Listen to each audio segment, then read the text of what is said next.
어제 너무나도 비극적인 소식이 들려왔습니다. 안성 종이상자 제조 공장에서 발생한 화재를 진압하던 중에 고 석원호 소방장께서 안타깝게도 순직하셨습니다. 화상을 입은 다른 소방관도 계셨고 또 공장 관계자들도 부상을 입었다고 합니다. 국민의 생명과 안전을 지키기 위해 화마와 싸우다가 우리 곁을 떠난 고 석원호 소방장님의 그 귀한 희생과 헌신을 결코 잊지 않겠습니다. 또 부상을 당하신 소방관 그리고 관계자 여러분들에게도 조속한 회복을 기원한다는 말씀을 드립니다.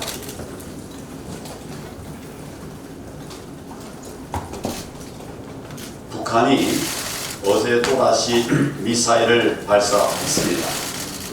5월 이후에만 6번째 도발입니다. 2주도 되지 않은 동안 4차례나 미사일과 방사포를 쐈습니다. 동시에 맞을 짓을 하지 말라 이런 모멸적인 협박까지 퍼붓습니다. 북한의 도발과 위협이 우리 안보의 뉴노멀이 되어버린 참으로 기가 막힌 상황이 발생하고 있습니다. 그런데 문재인 대통령은 지금 어디서 뭘 하고 있습니까? 문재인 대통령은 북한의 도발과 위협이 계속되고 있는데도 규탄도 경고도 심지어는 유감 표명조차도 한마디 하지 않고 있습니다. 대통령은 NCS 한 번도 참석하지 않고 있고 NSC 한 번도 참석하지 않고 있고 청와대는 예의주시하겠다는 서면 브리핑 한 장 전부입니다. 그것이 전부입니다. 일본의 수출 규제에는 국무회의 생중계까지 하더니 북한의 미사일 도발에는 대통령이 벙어리가 돼 버렸습니다. 국민의 안전과 생명을 책임지고 지켜야 할 국군 통수권자로서 실로 중대한 직무유기라 아니할 수 없습니다. 북한이 막무가내로 도발과 위협을 반복하는 근본 원인은 결국 대통령과 이 정권의 불종적 대북 정책 때문입니다. 그저께 문재인 대통령은 평화 경제가 그 길의 길이라고 했습니다. 그러면서 남북 경협만 되면 일본을 이길 수 있다는 그런 허황된 주장을 했습니다. 정말 허황한 일입니다. 핵무기 개발을 멈추지 않고 틈만 나면 미사일을 쏘는 북한과 무슨 경협이 가능하다는 말입니까? 우리 GDP의 2%도 되지 않는 북한과 무슨 시너지를 내서 일본을 이기겠다고 하는 것인지 참으로 한심하기 짝이 없습니다. 우리 사회 일각에서는 이 정권이 내년 총선에 이기기 위해서 일본과의 갈등을 방치해서 반일 감정을 극대화하고 있다. 또 총선용 이벤트로 북한 김정은 답방을 추진할 것이라고 하는 이런 매우 구체적인 음모론이 돌고 있습니다. 그런데 얼마 전 드러난 민주당 양정철의 보고서로 반일 감정 극대화는 사실상 입증이 되었습니다. 게다가 어떻게든 김정은의 심기를 건드리지 않으려는 문재인 대통령의 불종적 자세를 보면 북한을 선거에 이용할 것이라고 하는 합리적 의심을 가질 수밖에 없습니다.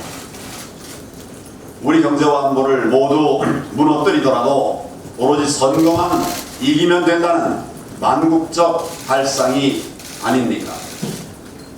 내년 총선까지는 뭘 해도 괜찮다고 믿고 있으니 북한이 이렇게 마음껏 도발을 반복하는 것 아니겠습니까? 문재인 대통령이 계속 말 한마디 제대로 못하고 북한 김정은의 비위 맞추기로 일관한다면 결국 이러한 음모론을 스스로 입증하는 일이 될 것입니다. 이제라도 북한의 도발에 강력한 경고를 보내고 잘못된 대북 정책을 수정할 것을 엄중히 촉구합니다. 대통령과 정권이 국가 수호라고 하는 본질적 책무를 방기한다면 우리 국민들은 결코 이를 용서치 않을 것이라고 하는 것을 분명히 경고합니다. 경제 대전환만이 답입니다. 지난 월요일 증권시장의 블랙 먼데이에 이어서 어제 장중 한때 1900선이 무너지면서 이틀간 무려 75조 원의 시가총액이 빠져나갔습니다. 환율은 1200원을 훨씬 넘으면서 우리의 원화 가치도 폭락하고 있습니다. 올해 상반기 경상수지 흑자는 7년 만에 최저치를 기록했습니다. 수출 감소는 7개월째 계속 이어지고 있습니다. 더 큰 문제는 글로벌 경제 상황의 악화로 인해서 우리 경제가 심각한 위기로 몰려갈 위험이 크다는 것입니다.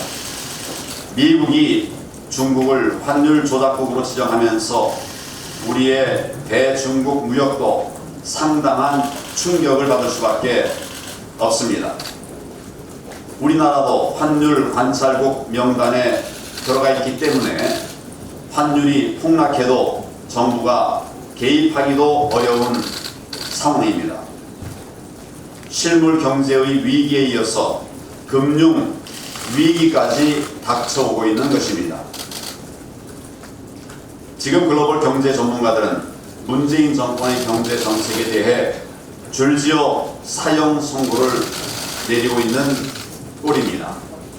이 정권의 소득주도 성장에 대해 미국 경제학의 아버지로 불리는 아서 레터 교수는 처음 들어보는 멍청한 이론이라고 하는 혹독한 비판까지 내놓았습니다. 얼마 전에는 글로벌 투자 분석회사인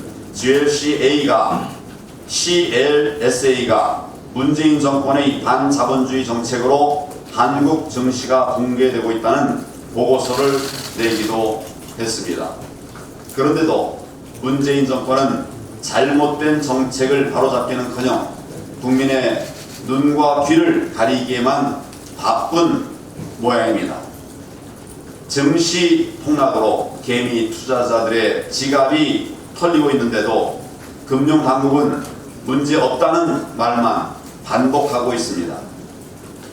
청와대는 경제위기설이 나오면 아베 정부만 웃는다고 하면서 경제를 걱정하는 목소리를 오히려 친일로 몰아가고 있습니다. 대통령은 구체적인 대안도 없이 반일만 외치더니 허황된 평화 경제를 그 길에 길이라고 내놓았습니다. 이런 정부를 믿고 과연 어느 기업이 무슨 사업을 벌일 것이며 또 어떤 외국인 투자자가 한국에 돈을 투자하겠습니까? 문재인 대통령은 호황된 좌파적 경제 망상으로 대한민국 경제를 나락으로 몰고 가는 일을 즉각 멈춰야 합니다. 우리가 주장하는 경제 정책 대전환 없이는 이 위기를 극복할 수 없다고 하는 사실을 지금이라도 깨달아야 할 것입니다. 대통령과 정권의 잘못된 이념 집착으로 우리 경제가 돌이킬 수 없는 길을 가게 된다면 국민들께서 그 책임을 반드시 물을 것임을 명심하기를 바랍니다.